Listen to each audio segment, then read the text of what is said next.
So another chilly night, but a much better campsite. Fortunately, the water I filtered out of that green little puddle didn't taste bad at all, and I only had 1 or 2 ticks as I was, disrobing and shaking out my clothes, so we're going to count that as a good night overall. Jen and I have been going back and forth over InReach. We basically just keep the basic plan, which doesn't let you do much texting, but the occasional text message is, minimal cost. It's looking like the plan that's going to work is she's going to meet me around South Fork on Saturday.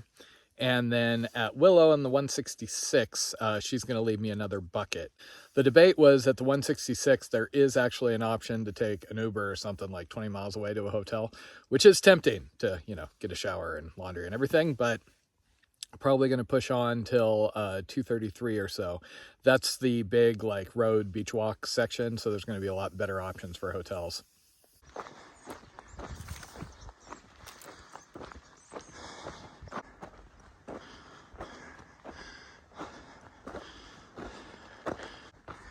Welcome to Santa Barbara County. That's the closest I've seen to a water puddle in a while. Hoping I find something. Okay, now I'm really missing my branch cutters. In order to get at water, I had to go through that. I've been in and out of the creek for the last 3 or 4 miles, but no sign of water. So when I find something like this, good time to take advantage. So as far as how I'm finding water out here, it's kind of a mixed bag. In some cases, if I'm walking along a stream, obviously I can just push it till kind of the water disappears. Also, the guidebook that Brian Sarvis wrote does have some hints like water usually available in season at a given point.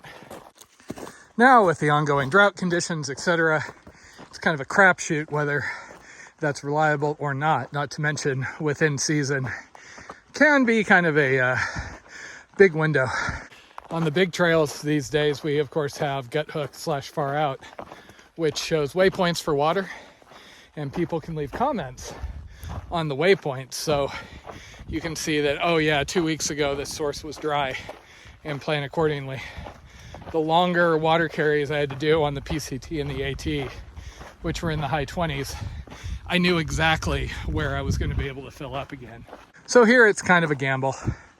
I usually carry, 1.5 liters at any given point on something like this. And if I'm not sure, I'll go up to 2.5 liters. I have a 6-liter drum with me that so far I haven't filled up because there's never been a section where I thought I had to carry that much. So I'm now in the aptly named Dry Canyon, which, other than being a full-on road, does have a lot of campsites along the way. Unfortunately, since this is a ATV road, they do have a good amount of trash. So apparently I'm on this road for a little while going down this canyon. It's just paralleling the Dick Smith Wilderness line, which is off to my left.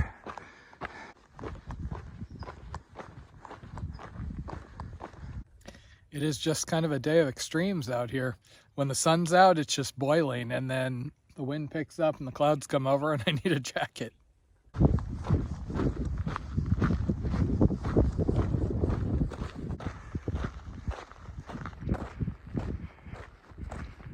So you see down in the lower part of the map, the Little Caliente Hot Springs. That's actually part of the Hot Spring trail proposal that I did a couple of years ago. I'm only going as far as Dulce though, then cutting left. I haven't seen anybody since basically the firehouse, but came around the corner and there was this couple with a dog. Just sat there and talked with them for an hour or so. The guy is actually a botanist and was telling me about all the edible plants and everything. Hey, my wilderness, sweet. So this is the first register I've seen so far. I remember they were much more common further north.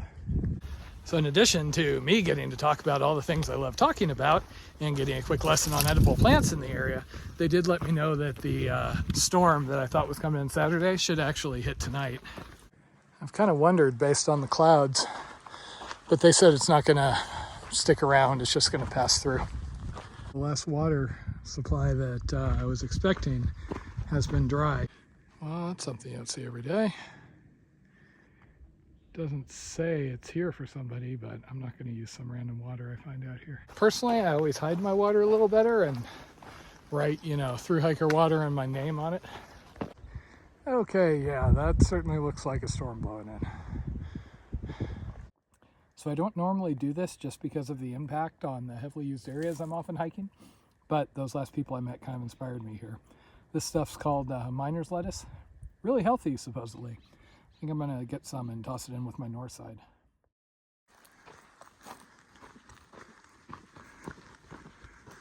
The weather kind of feels like something might hit me, so I decided I might as well fill up my water for the night. Now I can pretty much camp wherever I feel like. But I want to push it as far as possible because I've got a little over 30 miles until Jen's going to meet me. Okay, what the heck? And there's even water in this section. Well, I just hit another tick central. I'm also really looking for a place to stop because I want to be buttoned up before the rain. But as you can see, it's getting a little rougher back here and I haven't found anything appropriate.